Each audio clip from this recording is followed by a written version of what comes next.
1945년 4월 영국군이 베르겐벨젠에 입성했을 때 아무런 저항도 받지 않았습니다. 그들은 시체들을 발견했습니다. 1만 3천 구의 부패한 시체, 3만 명이 넘는 수감자들이 죽음의 문턱에 서 있었고 걷잡을 수 없이 창궐하는 발진티푸스 유행병이 있었습니다. 나치 장교들은 싸우지도 않고 항복했습니다.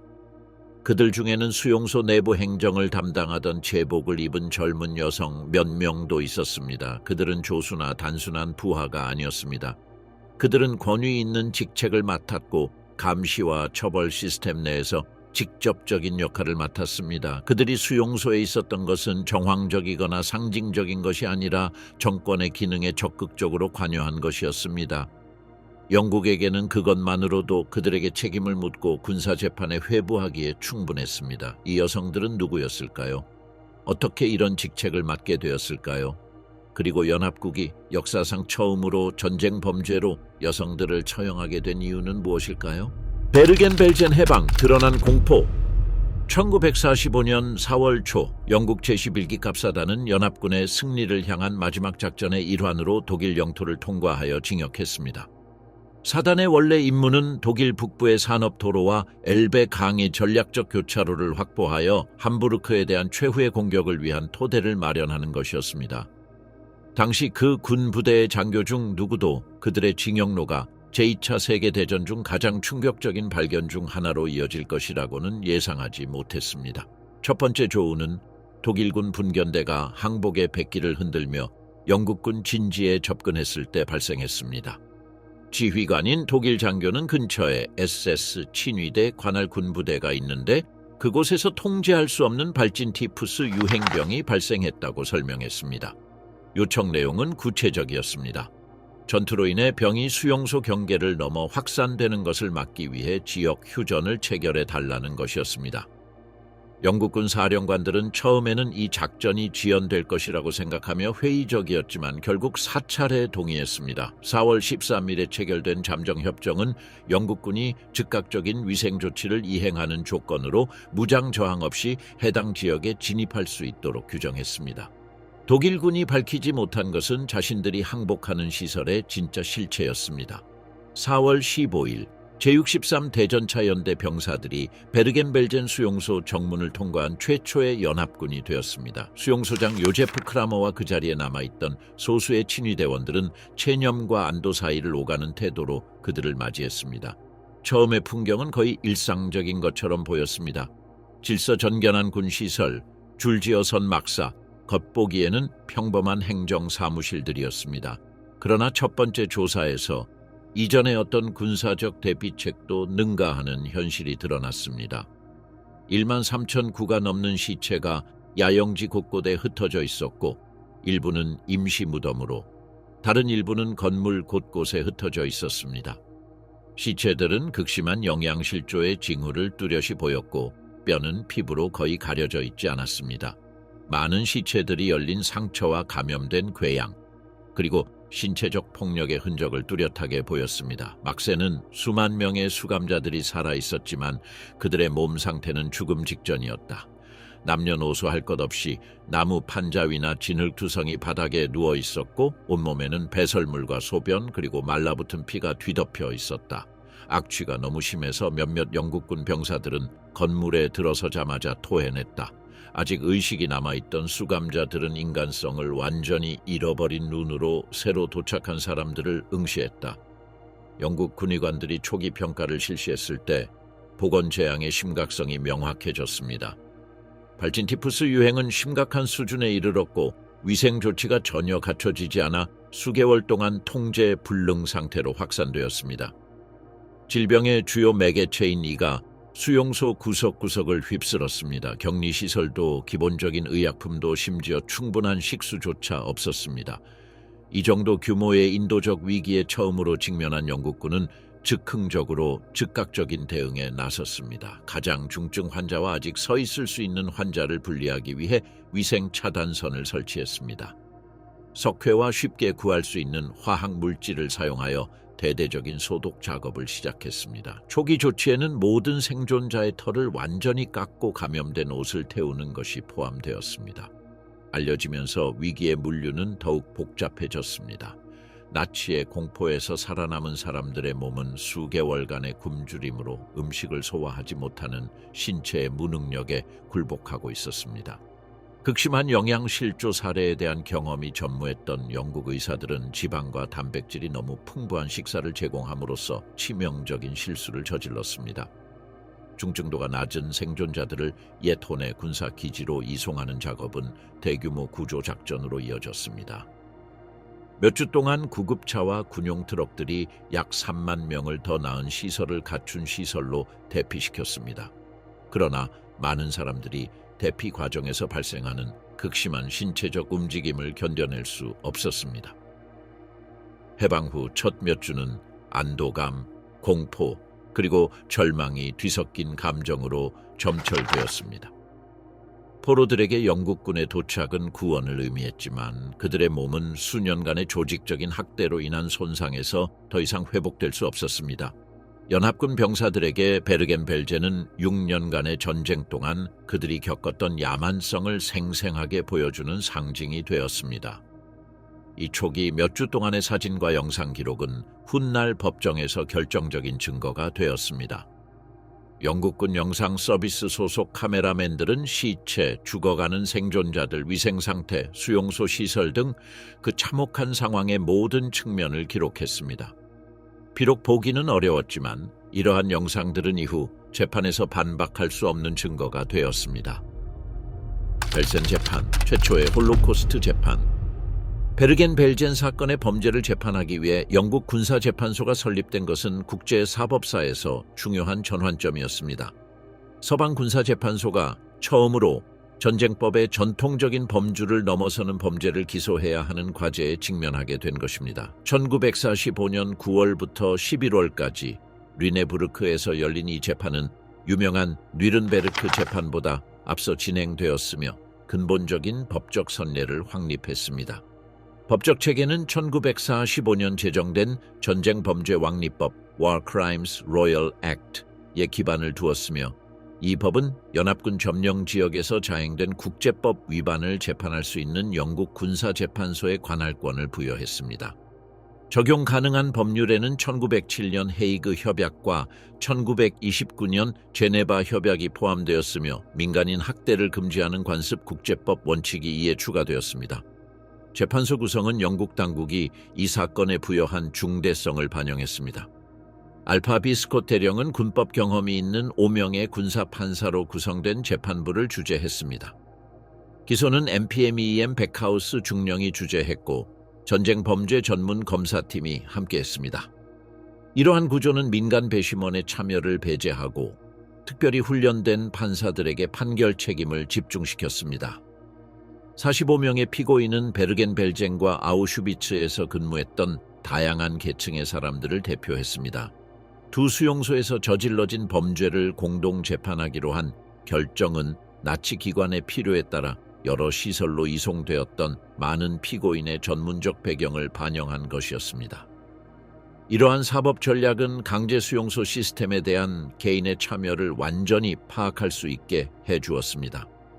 기소된 사람들 중에는 요제프 크라머와 같은 지휘관, 특정 부서의 감독관, 의무병, 행정직원, 요리사, 그리고 다양한 계급의 경비병들이 포함되었습니다. 겉보기에 부차적인 인원까지 포함시킨 것은 형사 책임에 대한 폭넓은 이해를 반영한 것이었습니다. 직접 명령한 자뿐만 아니라 범죄 실행을 조장하거나 허용한 자도 유죄로 간주될 수 있었습니다. 사법 절차는 꼼꼼함과 투명성이 특징이었습니다. 재판은 공개되었고 국제 언론의 광범위한 보도가 있었습니다. 변호권은 보장되었으며 각 피고인에게 군 변호사가 배정되었고 일부는 직접 변호를 선택할 수 있었습니다. 검찰과 변호인 모두 선서해 증언을 받았고 검찰과 변호인 간의 반대 신문이 가능했습니다. 제시된 증거에는 수용소에서 회수된 행정문서, 해방 당시 촬영된 사진, 군 카메라맨이 촬영한 영상, 그리고 결정적으로 생존자들의 직접 증언이 포함되었습니다. 이러한 다큐멘터리 증거와 증언 증거의 조합은 이후 재판에서 다시 활용될 증거 기준을 확립했습니다. 생존자들의 증언은 재판 과정의 감정적이고 사실적인 핵심을 제공했습니다. 수년간의 고문, 굶주림, 그리고 굴욕을 견뎌온 남녀들이 법정에 출두하여 구체적인 경험을 이야기했습니다. 그들의 진술은 참혹함에 대한 일반적인 묘사에 그치지 않고 특정 개인을 특정하고 특정 사건을 묘사하며 개인의 책임을 입증할 수 있는 세부 사항들을 제시했습니다. 재판에서 가장 혁신적인 측면 중 하나는 부작위에 의한 형사 책임 인정이었습니다. 피고인이 수감자를 직접 살해했다는 사실을 입증할 필요는 없었습니다. 피고인이 자신의 감독에 자행된 범죄를 조장, 허용 또는 고의로 묵인했다는 사실만 입증하면 충분했습니다. 이 원칙은 국제형사사법의 범위를 크게 확장했습니다. 변호 전략은 이후 재판에서도 반복될 패턴을 따랐습니다. 대부분의 피고인은 적절한 복종을 호소하며 자율적인 결정을 내릴 능력 없이 단지 상부의 명령에 따랐을 뿐이라고 주장했습니다. 다른 피고인들은 가장 심각한 범죄에 대한 지식이 없다고 주장하며 자신들의 임무는 순전히 행정적인 것이었다고 주장했습니다. 일부는 스스로를 시스템의 희생자로 자신의 의지에 반하여 가담하도록 강요당했다고 주장했습니다.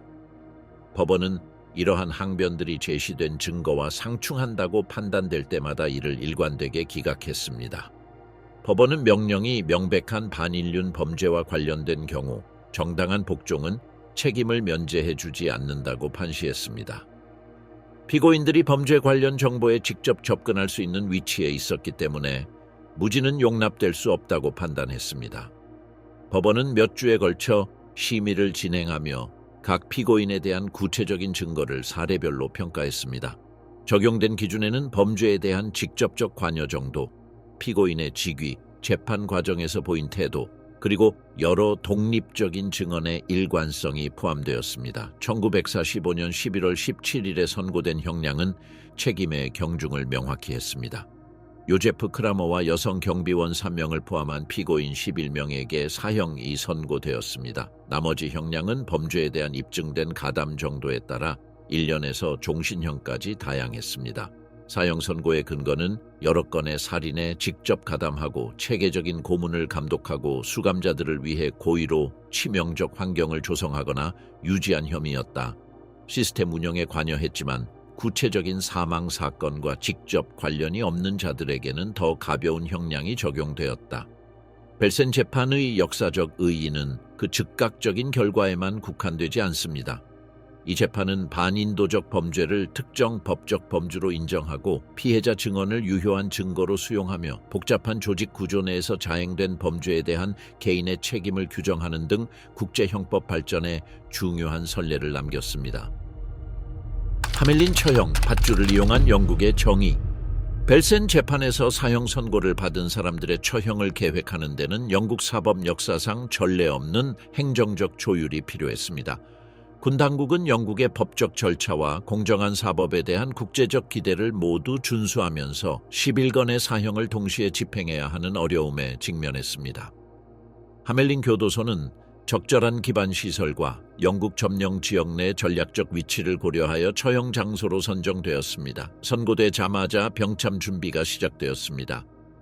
런던 펜톤빌 교도소의 규격에 맞춰 특별히 설계된 이중 교수대가 건설되었지만 집중적인 기간 내에 여러 명의 사형 집행이 가능하도록 개조되었습니다.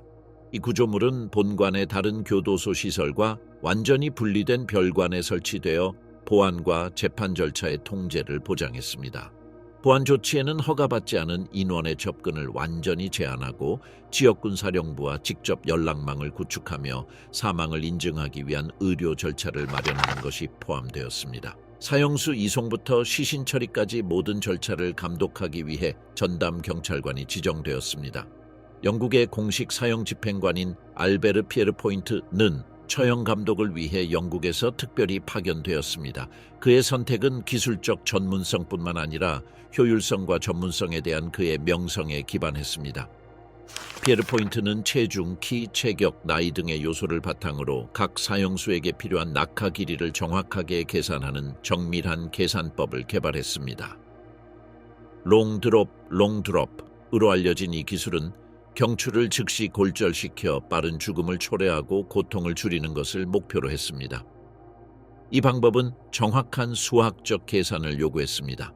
낙하 강도가 부족하면 교살로, 너무 높으면 참수로 이어질 수 있었습니다. 피에르 포인트는 처형 며칠 전부터 이러한 측정을 수행하며 사형수들의 체중과 키를 신중하게 측정했습니다. 처형 절차는 영국 형벌 제도에서 수십 년간 사용되어 온 융통성 없는 순서를 따랐습니다. 사형수들은 각자 감방에서 사형장으로 개별적으로 호송되었고, 사형수들의 머리에는 흰 두건이 씌워진 후 사형수들이 함정문 위에 놓였습니다. 밧줄은 경추 골절의 효과를 극대화하기 위해 왼쪽 귀 뒤에 특수 매듭을 지어 고정되었습니다. 처형은 군 의례에 따라 정해진 순서대로 사형수 여성 3명부터 시작하여 나머지 남성 8명 순으로 진행되었습니다. 이러한 순서는 실질적, 상징적 고려사항을 모두 충족했습니다. 여성 처형에는 여성 교도관이 필요했고, 여성을 먼저 처형함으로써 더욱 효율적인 절차를 구축할 수 있었습니다. 지원 인력에는 리처드 앤서니, 오닐 상사와 제임스 헌터 상사가 포함되어 있었는데, 이들은 사형수들을 제압하고 기술 절차를 처리하는 데 도움을 주었습니다. 군의관이 각 사망을 진단했고, 군목이 요청하는 사람들에게 영적 지원을 제공했습니다. 이러한 장교들의 존재는 국제협약이 정한 인도주의적 기준을 준수하는 데 도움이 되었습니다. 1945년 12월 13일 아침은 영국 형벌 역사의 한 획을 그었습니다. 4시간도 차에 되지 않아 남자 8명과 여자 3명 총 11명이 아멜린 교도소에서 교수형에 처해졌습니다. 이 과정을 주도한 사람은 영국의 공식 사형 집행관이었던 알베르 피에르 포인트였습니다. 그의 효율성과 신중한 처사는 전후 영국 사형 제도의 중심 인물이 되었습니다. 11건의 처형은 전례 없는 사법적 절차의 종식을 의미했을 뿐만 아니라 19세기 이후 영국 관할권에서 하루에 집행된 가장 많은 수의 연속 사형 집행이었습니다. 각 처형은 외부 참관 없이 개별적으로 진행되었으며, 다음 처형으로 넘어가기 전에 의학적, 법적 검증을 받을 수 있는 충분한 시간적 여유를 두고 진행되었습니다. 계획은 치밀했고 순서는 정확하게 맞춰졌습니다. 공식 증인들이 재판 과정 전반에 걸쳐 참석했습니다. 육군성 관계자, 군의관 2명, 영국군 군사정부 장교 1명, 그리고 각 절차의 각 단계를 인증하는 법률서기 1명이 참석했습니다. 이러한 참관 체계를 통해 모든 처형이 연합군 점령 행정부가 정한 법적 요건을 충족하는지 확인할 수 있었습니다. 사망 후 각 유해는 런던에서 받은 지시에 따라 신원 확인, 사진 촬영, 그리고 기록되었습니다. 연합군 당국은 유해 처리에 대한 엄격한 규정을 수립했습니다. 유해는 인근 화장장에서 군 관리해 화장되었으며 장례식이나 유족에게 반환되지 않았습니다. 이러한 조치는 나치 동조자들이 향후 추모하거나 상징적으로 유고를 도용하는 것을 방지하기 위한 것이었습니다. 하멜린 사건은 단순한 대량 처형이 아니었습니다. 나치의 공포를 법적 정확성과 절대적인 통제, 그리고 눈요깃거리의 여지 없이 종식시키기 위해 고안된 치밀한 사법작전이었습니다. 이 사건에서 정의는 모범적인 처벌을 추구한 것이 아니라 국제법의 이름으로 내려진 판결을 절대적으로 준수할 것을 요구했습니다. 처형은 1945년 12월 13일 오전 약 4시간 만에 완료되었습니다. 이 과정의 효율성은 피에르 포인트의 꼼꼼한 준비와 기술적 전문성을 모두 반영했습니다. 심각한 사고는 기록되지 않았으며 공식 의료 증명서에 따르면 사형수 전원이 즉사한 것으로 보입니다. 처형에 대한 공식 문서에는 각 절차에 대한 자세한 기록, 개별 사망 증명서, 그리고 절차의 전반적인 진행 상황에 대한 행정 보고서가 포함되었습니다. 이 문서는 법적, 역사적 목적으로 보존되었으며 국제 군사 재판의 적용에 있어 투명성을 위한 선례를 확립했습니다.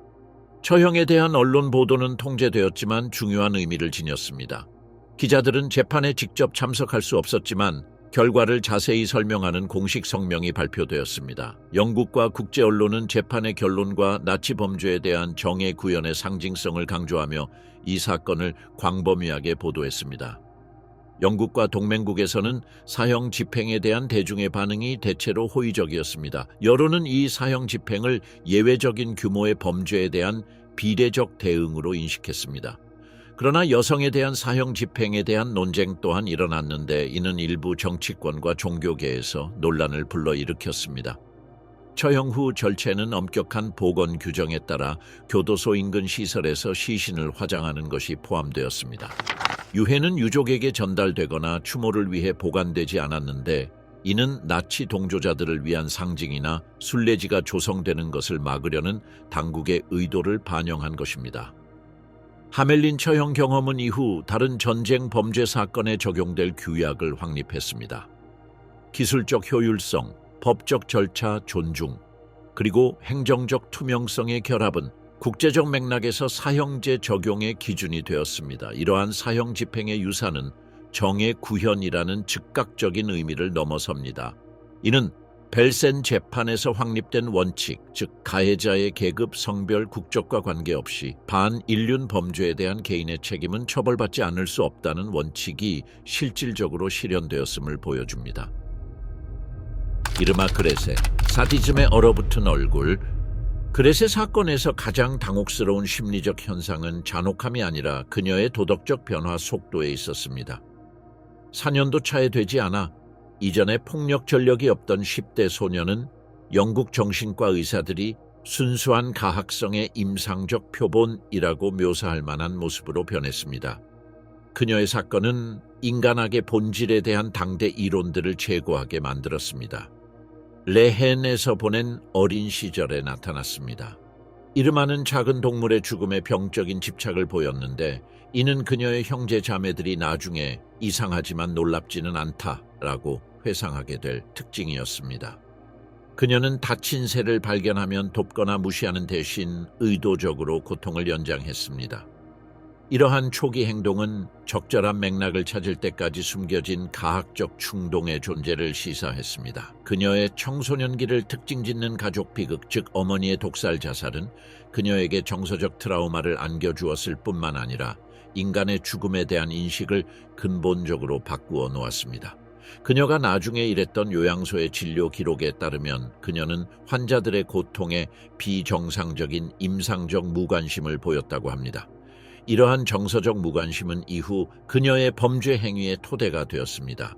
권위자와의 관계는 강제 수용소 시스템에 대한 그녀의 열정적인 적응을 설명할 수 있는 패턴을 드러냈다. 이르마는 단순히 명령에 복종한 것이 아니라 명령을 예측하고 폭넓게 해석하고 체계적으로 초과 달성했다.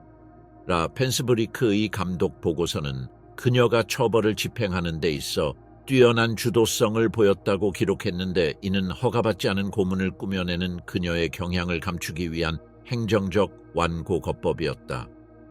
그녀의 심리에서 가장 충격적인 측면은 폭력과 성적 만족을 연결짓는 것이었다. 다른 SS 대원들의 비밀 증언에 따르면 그레세는 가장 심한 구타를 당할 때에도 눈에 띄는 신체적 흥분을 경험했다. 이러한 잔혹함을 성적 대상화하는 행위는 가장 잔혹한 수용소 직원들 중에서도 그녀를 두드러지게 만들었고 가학성, 시간증, 그리고 노출증이 결합된 독특한 형태의 도착증이라는 범주를 만들어냈다. 그녀가 희생자를 고르는 방식은 그녀의 심리적 동기의 복잡성을 드러내는 패턴을 따랐습니다. 그녀는 무작위로 공격하지 않고 젊음, 미모의 잔상, 이전 교육의 흔적 또는 뚜렷한 영적 회복력 등 특정한 특징을 보이는 죄수들을 선택했습니다. 이러한 선택성은 그녀의 공격이 그녀 자신이 잃었거나 결코 소유하지 못했던 것을 상징하는 바로 그 인간적 요소들을 파괴하고자 했음을 시사합니다. 그의 고문 기법의 진화는 단순한 폭력을 넘어서는 음흉한 창의성을 보여주었습니다. 그는 신체적 고통뿐 아니라 심리적 굴욕감을 극대화하는 방법들을 개발했습니다. 어머니들에게 딸의 고문을 목격하게 하고 수감자들에게 성적 굴욕 행위를 강요했으며 피해자들이 여러 형태의 고통 중 하나를 선택하도록 강요하는 상황을 조성했습니다. 훈련된 개들과의 관계는 그녀의 파편화된 성격에서 더욱 불안한 측면들을 드러냈다. 동물들은 그녀의 목소리와 몸짓에 인간에게서는 결코 보여주지 못했던 순종으로 반응했다. 이러한 종간 연결은 그녀에게 절대적인 통제력을 부여했고 이는 그녀의 깊은 개인적 불안감을 상쇄해 주었다. 개들은 그녀의 의지의 연장선, 그녀가 자행했지만 감정적으로 거리를 둘 수 있었던 폭력의 집행자가 되었다. 베르겐 벨젠에서 보낸 마지막 몇 달 동안 그의 행동을 분석한 결과 그는 폭력에 대한 심리적 중독을 겪고 있었던 것으로 드러났습니다. 수용소 환경이 악화되고 통제력이 약화됨에 따라 그의 공격은 더욱 빈번하고 극심해졌습니다. 그는 동일한 수준의 심리적 만족감을 유지하기 위해 점점 더 많은 잔혹함을 필요로 하는 듯했습니다. 재판 과정에서 그녀가 자신의 행동의 심각성을 인지하지 못한 것은 계산된 변호 전략이 아니라 도덕적 현실과의 진정한 단절을 보여주는 것이었습니다. 그녀를 평가한 정신과 의사들은 죄책감이나 양심의 가책이 전혀 없다고 지적했는데 이는 그녀가 가장 심각한 반사회적 인격 장애의 범주에 속한다는 특징이었습니다. 그녀의 사건이 제기하는 질문은 전통적인 법적 범주를 초월합니다. 이르마 그레세에는 극한 상황의 산물이었을까요? 아니면 본질적으로 부패한 개인이 자신의 본성을 드러낼 완벽한 맥락을 찾아낸 걸까요? 증거는 이 두 가지가 복합적으로 작용했음을 시사합니다.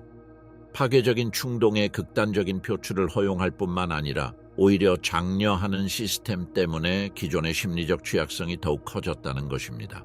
22세의 나이로 사망함으로써 대량 학살 이념과 개인적 병리학을 완벽하게 합성하여 학문적 이해와 관습적 정의를 모두 거부하는 악의 형태를 만들어낸 그의 이야기가 마무리되었습니다. 폴켄라트와 보르만, 같은 교수대로 가는 두 길. 엘리자베스 폴켄라트와 요한나 보르만은 나치 여성 범죄의 두 가지 상반된 전형을 대표했는데 그들은 같은 운명, 즉 교수대를 맞이했습니다. 두 사람의 분석을 종합해보면 학살 장치가 어떻게 완전히 다른 성격을 흡수하여 비록 서로 다른 심리적 메커니즘을 통해 그들 모두를 똑같이 치명적인 도구로 변형시켰는지 알 수 있습니다. 폴켄라트는 한나 아렌트가 수십 년 후 묘사하게 될 악의 평범화를 구현했습니다. 그의 범죄는 개인적인 가학성에서 비롯된 것이 아니라 대량 학살이라는 업무에 행정적 효율성을 적용한 데서 비롯되었습니다. 그는 대량 학살을 일상적인 과정으로 변질시켰고 피해자들은 통계 자료가 되었고 생사의 결정은 상업적 재고 목록처럼 냉정하게 내려졌습니다. 아우슈비츠 선별에 대한 그의 전문성은 겉보기에 합리적인 기준을 본질적으로 비이성적인 과정에 적용할 수 있는 그의 지성을 보여주었습니다.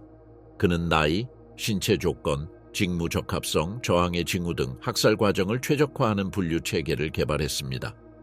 이러한 체계화 덕분에 그는 덜 체계적인 사람들에게서 나타나는 감정적 붕괴를 경험하지 않고 수천 건의 치명적인 결정을 내릴 수 있었습니다. 보존된 행정서신에는 가스실로의 대량 이송을 승인하는 문서에 그의 서명이 있었고 여백에는 순전히 물류적인 사고방식이 드러났다. 수용 인원 제한으로 인원 감축, 신속한 처리를 위해 의료사례 우선 처리, 화장 일정에 맞춰 처리와 같은 문구들은 폭발적인 폭력보다 더 심각한 도덕적 타락, 즉 집단 학살을 관료적 절차로 전락시킨 모습을 보여주었다. 나치 조직 내에서 그녀의 성공은 눈에 띄는 잔혹함이 아니라 조직적 역량 덕분이었다. 감독 보고서는 그녀를 매우 신뢰할 만하고 성과 지향적이며 감정적 과잉 없이 규율을 유지할 수 있는 사람으로 묘사했다. 집단 학살의 효율성에 대한 이러한 긍정적인 평가는 시스템이 어떻게 개인적인 폭력보다 조직적인 범죄에 더 큰 보상을 내렸는지를 보여준다. 반면 보르만은 나치 조직에서 표출될 완벽한 맥락을 찾은 본능적인 범죄성을 드러냈다. 입대 당시 그녀의 고령 45세은 어린 시절의 세뇌 교육을 통해 형성된 것이 아니라 이념을 초월하는 이유로 의식적으로 체제에 참여하기로 선택했음을 의미했다. 개들과의 관계는 입대 이전부터 그의 성격의 여러 측면을 드러냈습니다. 그의 고향 주민들은 나중에 그가 항상 공격적인 동물들에게 특별한 친밀감을 보였고 이전에 동물의 고통에 무감각한 것으로 악명 높았던 도축장에서 일했다고 회상했습니다. 이러한 배경은 강제 수용소 시스템이 인간을 표적으로 삼는 경향이 있음을 시사했습니다. 그가 개를 무기로 사용하기 위해 개발한 방법론은 공포 심리에 대한 직관적 이해를 보여주었습니다. 그는 동물을 신체적 해를 입히는 데에만 사용하지 않고 다른 수감자들에게 심리적 충격을 극대화하는 공포의 광경을 연출하기 위해 사용했습니다. 희생자들은 특정 위법 행위가 아니라 눈에 띄는 존재로 선정되었으며 각각의 공격은 저항의 결과에 대한 대중의 교훈으로 자리 잡았습니다. 보르만이 지시한 개의 공격 피해자들의 진료 기록은 의도적으로 고통을 연장했음을 시사하는 부상 양상을 보였다. 물린 부위는 즉시 사망하지 않고도 극심한 통증을 유발하는 부위에 집중되어 피해자들은 며칠 동안 고통에 시달리면서도 공포에 살아있는 증거로 남게 되었다. 선발 과정에서 그녀의 행동은 볼켄라트의 행정 방식과는 근본적으로 달랐습니다. 볼켄라트는 겉보기에 객관적인 기준을 적용하는 반면 보르만은 순간적인 충동, 개인적인 혐오 또는 단순한 변덕에 따라 결정을 내렸습니다. 이러한 자의성은 특히 그녀를 두려운 존재로 만들었습니다. 수감자들은 예측 가능한 행동에 기반한 생존 전략을 개발할 수 없었기 때문입니다. 두 사람의 성격 차이는 각자의 신문 과정에서 더욱 뚜렷해졌습니다. 볼켄라트는 전문적인 태도를 유지하고 기술적으로 정확한 답변을 제공하며 행정 절차에 대한 상세한 지식을 보여주었습니다.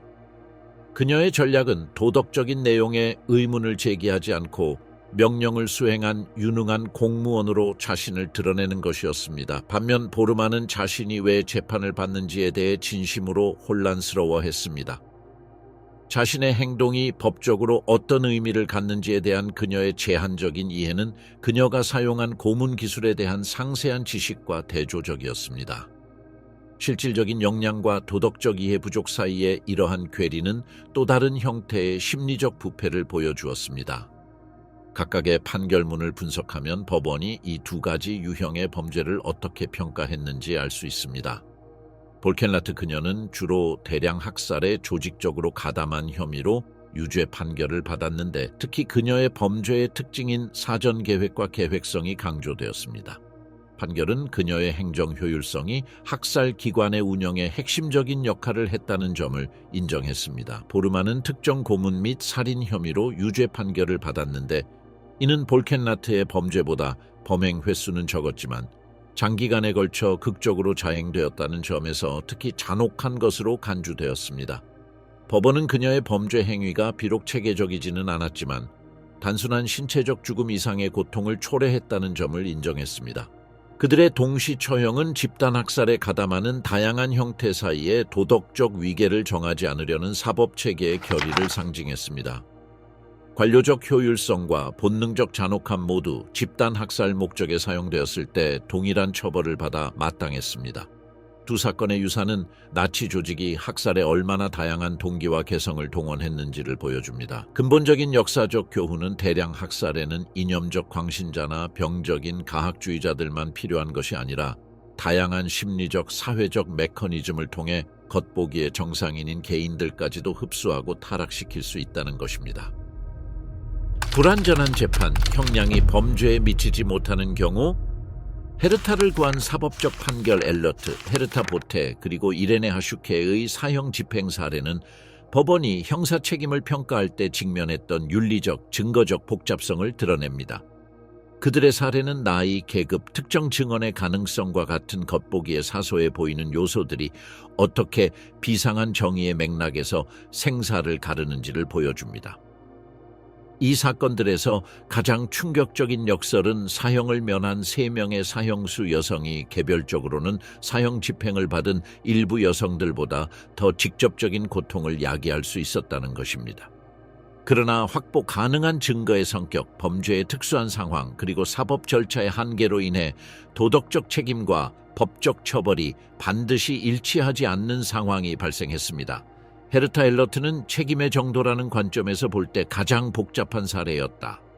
베를린 제빵사에서 잔혹한 감독관으로 변모한 그녀의 모습은 체계적인 세뇌가 겉보기에 평범한 사람들의 인격을 어떻게 타락시킬 수 있는지를 보여주었다. 터도라 빈츠 밑에서 수련받은 기간의 기록은 그녀가 초기 저항에서 극단적인 방법을 열광적으로 받아들이는 과정까지 계산된 과정을 보여주었다.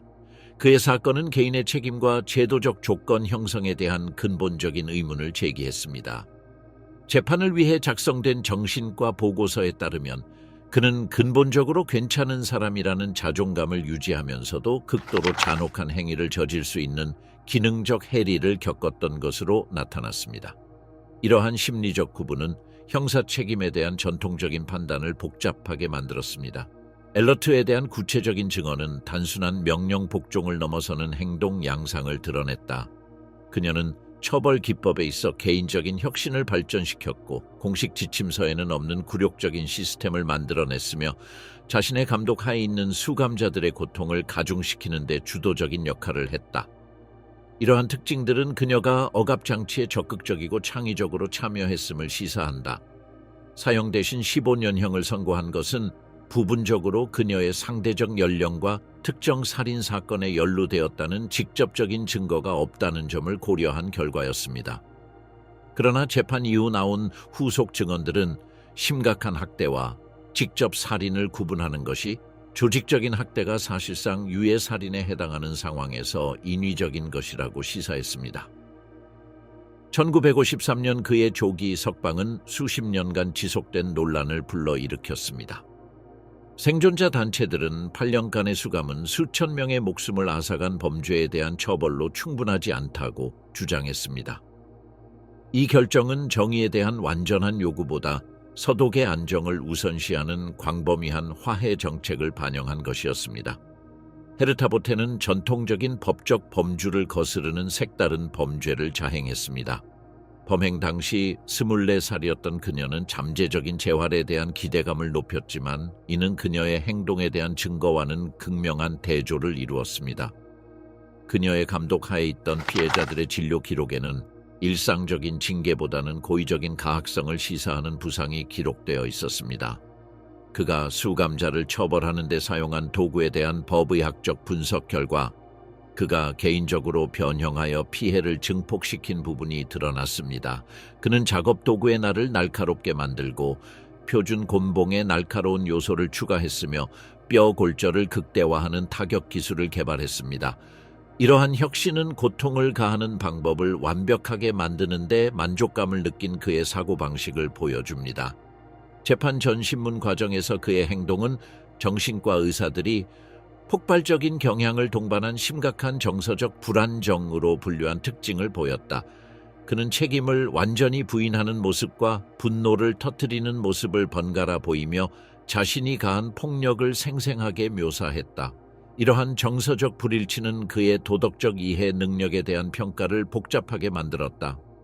보테에 대한 증언에는 그가 개인적인 오락의 일환으로 수감자들에게 가했던 성폭력에 대한 특히 충격적인 묘사가 포함되어 있었습니다.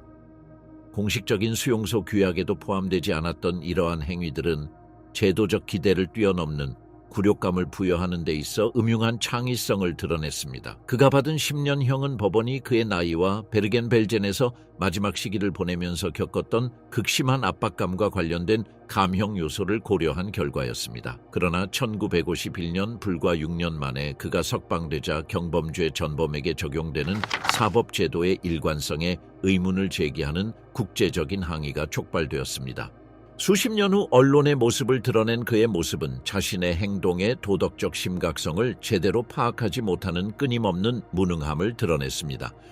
1980년대 텔레비전 인터뷰에서 그는 상급 명령과 특별한 상황을 근거로 정당화하며 투옥 생활이 대량 범죄 가담에 대한 진정한 도덕적 성찰을 불러일으키지 못했음을 보여주었습니다. 아이린 하슈케는 가장 충격적인 가해자 계층을 대표했습니다. 그들의 잔혹함은 제도적 압력보다는 개인적인 충동에서 비롯된 것으로 보였습니다. 수용소 위계에서 그녀의 비교적 낮은 지위, 즉 생사를 가르는 공식적인 권한이 없는 주방 감독관이라는 사실은 수감자들이 가장 두려워하는 간수 중 한 명이라는 증언과는 대조적이었습니다. 그들의 공격 양상은 현대 범죄학자들이 심각한 인격장애와 연관짓는 특징들을 드러냈습니다. 이는 수용소 규칙을 구체적으로 위반한 데 대한 반응도 아니었고 정해진 징계 절차를 따르지도 않았습니다. 오히려 수감자들이 예측하거나 피할 수 없는 내면의 감정 상태에서 비롯된 것으로 보였습니다. 그의 공격 피해자들의 진료 기록은 즉각적인 사망을 초래하지 않으면서도 가장 큰 통증을 유발하는 부위, 즉 관절, 내장, 신경 종말의 부상이 집중되어 있음을 보여주었습니다. 이러한 해부학적 선택성은 고통을 연장하는 방법에 대한 구체적인 지식을 시사하는데, 이는 기록되지 않은 과거 대인 폭력 경험에서 비롯되었을 가능성이 있습니다. 식량 배급에 대한 그의 통제력은 그에게 자의적인 권력을 행사할 수 있는 추가적인 기회를 제공했습니다. 증언에 따르면 그는 배급 거부, 고의적인 식량 오염, 그리고 굴욕의 한 형태로 비식량 물질을 강제로 섭취하는 등 식량 처벌이라는 개인적인 시스템을 구축했습니다. 강제 수용소 생활 이전의 그녀의 삶에 대한 조사 결과 지역 당국이 묵인했던 가정폭력과 동물 학대 사례들이 드러났습니다. 이러한 배경은 강제 수용소 시스템이 그녀를 타락시킨 것이 아니라 오히려 기존의 충동을 법적 처벌 없이 표출할 수 있는 환경을 제공했다는 것을 시사합니다. 그의 10년형은 강제 아사 및 고의적인 독살에 의한 사망에 연루되었다는 구체적인 증거에 근거했습니다. 그러나 피해자 대부분이 사망한 상황에서 직접 살인에 대한 증언이 부족했기 때문에 법원이 더 무거운 형을 선고할 수 있는 능력이 제한되었습니다. 하슈케가 1951년 석방된 후 공식 기록에서 완전히 사라진 것은 경범죄 전범 추적 시스템의 한계를 여실히 보여주었습니다. 국제적인 감시를 받았던 유명 인사들과 달리 그녀와 같은 가해자들은 익명으로 전후 독일 사회에 재통합될 수 있었습니다. 이 세 가지 사례를 종합적으로 분석해보면 대량 범죄에 대한 정의 구현에 근본적인 갈등이 존재함을 알 수 있습니다.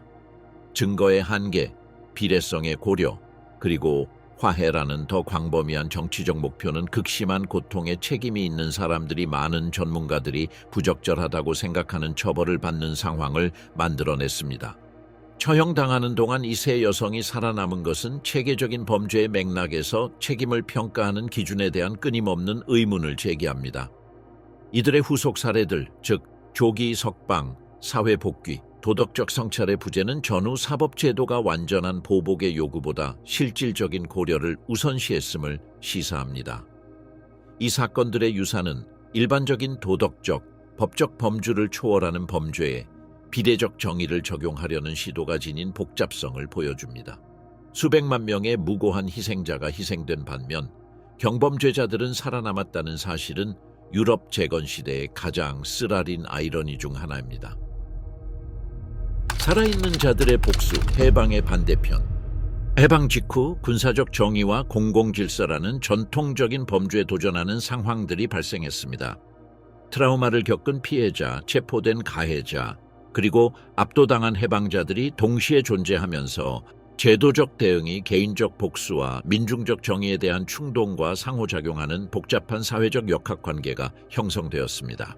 카포와 부역자들에 대한 린치는 수감자들이 나치 권력이 마침내 붕괴되었음을 깨달았을 때 자발적으로 시작되었습니다. 이러한 사건들은 중앙에서 조직된 것이 아니라 동료 수감자들 중에서 특정 고문 가해자를 지목한 수감자들의 개인 및 집단적 결정에서 비롯되었습니다. 이러한 즉결 처형에 사용된 수법은 수년간의 학대로 축적된 절박함과 실효적인 권한의 일시적인 부재를 모두 반영했습니다. 기록된 사례로는 즉석 교수형, 사망에 이를 때까지 계속된 집단 구타, 그리고 어떤 경우에는 버려진 막사에서 부역자들을 화형에 처하는 것 등이 있습니다. 영국 당국은 이러한 보복 행위에 개입할지 여부를 즉각 결정해야 했습니다. 지휘관들은 생존자들의 대응에 담긴 감정적 정당성을 인정하면서도 법질서 회복의 필요성 또한 인지하고 있었습니다. 채택된 해결책은 극단적인 과잉 행동을 방지하는 동시에 어느 정도의 폭도적 정의 구현을 허용하는 집중적인 개입이었습니다. 이러한 제한적인 관용의 비공식적인 정책은 실질적 도덕적 고려사항 모두에 부합했습니다. 영국군의 자원은 포로로 잡힌 모든 나치 인원을 완벽하게 보호하기에 부족했고, 생존자들은 어떤 형태로든 즉각적인 만족을 얻을 도덕적 권리가 있다는 직관적 이해가 있었습니다. 이러한 사건들에 대한 영국의 기록은 의도적으로 제한되었다. 공식 보고서는 폭력의 규모를 축소하고 질서 회복 노력을 강조했지만 당국자들 간의 사적인 서신을 통해 어느 정도의 보복은 불가피하며 어쩌면 정당화될 수 있다는 인식이 드러났다. 시체 처리 절차는 상징적인 정의의 도구이자 실질적인 건강상의 필요성을 충족하는 수단이 되었습니다. 포로로 잡힌 친위대원들에게 직접 희생자들을 매장하도록 강요하는 결정은 공식적인 사법 절차에 앞서고 이를 보완하는 일종의 처벌이었습니다. 이 강제 노동 기간 동안 부과된 조건은 의도적으로 가혹했습니다. 장갑, 보호 마스크, 적절한 도구는 제공되지 않았습니다. 나치 경비병들은 무장한 감독 하에 부패한 시체를 교대로 다루어야 했고 저항하거나 불쾌감을 보이면 체벌을 당할 것이라는 위협을 받았습니다. 이러한 매장 작업 중 발진 티푸스에 노출되어 여성 경비병을 포함한 여러 나치 요원이 사망했습니다. 영국 당국은 이들에게 우선적인 의료 치료를 제공하지 않았고 질병이 생물학적 정의의 한 형태로 자연스럽게 진행되도록 방치했습니다. 이러한 재판 과정에서 포착된 이미지는 여러 가지 기능을 했습니다. 후속 법적 절차를 위한 문서, 가해자들이 자신의 행동에 대한 결과를 직면하도록 강요받았다는 증거, 연합군이 정의를 집행하겠다는 결의를 보여주는 선전 자료였습니다. 이 기간 동안 영국 장교들이 직면한 도덕적 딜레마는 서로 다른 정의 개념 간의 근본적인 갈등을 반영했습니다. 전통적인 군법은 질서 있는 재판과 비례적인 처벌을 요구했지만 베르겐벨젠 수용소의 특수한 상황은 일반적인 법적 관례를 초월하는 대응을 요구했습니다. 병든 나치 포로들의 치료에 관한 결정은 이러한 긴장감을 잘 보여주었습니다. 일부 관리들은 인도주의적 기준에 따라 보편적 의료가 필요하다고 주장했지만 다른 관리들은 피해자들이 계속 죽어가는 상황에서 가해자에게 치료를 제공하는 것은 용납할 수 없는 도덕적 왜곡이라고 주장했습니다. 영국군을 수행하던 군종들은 특별한 신학적 어려움에 직면했습니다. 그들의 책임에는 피해자와 가해자 모두에게 영적 위안을 제공하는 것이 포함되었지만 많은 사람들은 이러한 의무와 목격한 참상에 대한 감정적 반응을 조화시키는데 어려움을 느꼈습니다. 이 기간 동안 영국 관리들 간의 서신 교환을 통해 베르겐벨젠 수용소의 상황이 일반적인 도덕적 범주를 넘어선다는 것을 명백히 인식하고 있었음이 드러났습니다. 적절한 정책 논의에서 예외적 정의와 범죄에 비례하는 처벌과 같은 용어가 자주 등장했습니다. 해방 직전 나치 요원들이 조직적으로 파일을 파괴하려 한 시도는 영국의 윤리적 딜레마에 또 다른 차원을 더했습니다. 가해자들이 재판을 예상하고 범죄 증거를 은폐하려 했다는 증거는 표준 법적 절차를 넘어서는 징벌적 조치에 대한 주장을 강화했습니다. 해방 당시 발견된 여전히 뜨거운 화덕에서는 행정문서, 수감자 명단, 처형 명령서가 소각되고 있었는데 이는 범죄 의도와 책임 회피 시도를 보여주는 명백한 증거였다. 이 증거는 영국이 포로 수용소에 수용된 사람들의 처우에 대한 결정을 내리는 데 영향을 미쳤다. 1945년 4월과 5월 사이에 17,000구가 넘는 시신이 베르겐벨젠의 집단 매장지에 매장되었습니다. 이 작업은 연합군이 수행한 것이 아니라 가해자 스스로 수행했습니다. 친위대, 경비대, 여성 부역자, 그리고 수용소의 독일 포로들은 영국군의 엄격한 감독해 시신을 파고 운반하고 매장해야 했습니다. 장갑도 마스크도 충분한 삽도 없이 작업이 진행되었습니다. 어떤 사람들은 맨손으로 작업하기도 했습니다. 이는 단순히 위생적인 작업이 아니었습니다. 가해자들에게 그들의 행동이 초래한 신체적 결과를 직접적이고 의도적이며 은밀하게 드러내는 방식이었습니다. 이 명령은 영국 제11기 갑사단 사령부에서 내려졌으며 무장경비해에 수행되었습니다. 거부하는 자들은 위협을 받거나 강제로 끌려갔습니다. 악취는 참을 수 없을 정도였습니다. 지형에는 발진 티푸스가 들끓었고 시체들은 몇 주째 부패하고 있었습니다. 이 기간 동안 여러 명의 나치 요원들이 목숨을 잃었는데 그들은 권력을 장악했을 당시 억제하기를 거부했던 바로 그 발진 티푸스에 감염된 사람들이었습니다. 동시에 자발적인 복수가 처음으로 시작되었습니다. 생존자들은 수감자들 사이에 잠입한 카포, 부역자, 그리고 경비병들을 알아봤습니다. 그들을 알아보는 순간 그들은 공격했습니다. 린치, 집단 구타, 심지어 부역자들이 있는 변경을 불태우는 사건까지 보고되었습니다. 수적으로 열세에 처해 있고 심각한 병참 위기에 직면한 영국군은 즉시 개입하지 않았습니다. 많은 경우 그들은 이러한 즉각적인 정의 구현을 허용했습니다. 게으름 때문이 아니라 현실적인 이유에서였습니다. 그리고 많은 수감자들에게 이것이 유일한 정의 구현이라는 것을 알고 있었기 때문입니다. 모든 것이 촬영되었습니다. 연합군 최고사령부의 직접 명령으로 파견된 영국군 영화 및 사진 부대는 모든 과정을 기록했습니다. 공식 촬영 기사들은 매장 장면, 복수 장면, 영국 장교들의 명령, 그리고 시체를 운반하는 가해자들의 얼굴을 기록했습니다. 이 이미지들은 이후 벨젠 재판에서 사용되었고 그곳에서 무슨 일이 일어났는지에 대한 반박할 수 없는 증거로 뉴스 영화에 방영되었습니다. 또한 나치 체제 붕괴에 대한 공식 역사 기록의 일부로 런던, 베를린, 헤이그에 보관되었습니다. 위생 작업으로 시작된 일이 정의를 상징하는 행위로 변모했습니다. 시신들은 그들을 죽게 내버려둔 자들에 의해 매장되었습니다. 역사는 이제 말이 아닌 사부로 기록되었습니다. 파일 파기는 무질서한 것이 아니라 체계적인 방식으로 이루어졌으며 상위 직급의 장교들을 보호하는 동시에 하위 직급의 요원들을 기소할 수 있는 문서를 희생하는 우선순위에 따라 이루어졌습니다. 이러한 선택적 조치는 범죄적인 계산을 드러냈고 이는 영국의 더욱 강경한 대응을 정당화했습니다.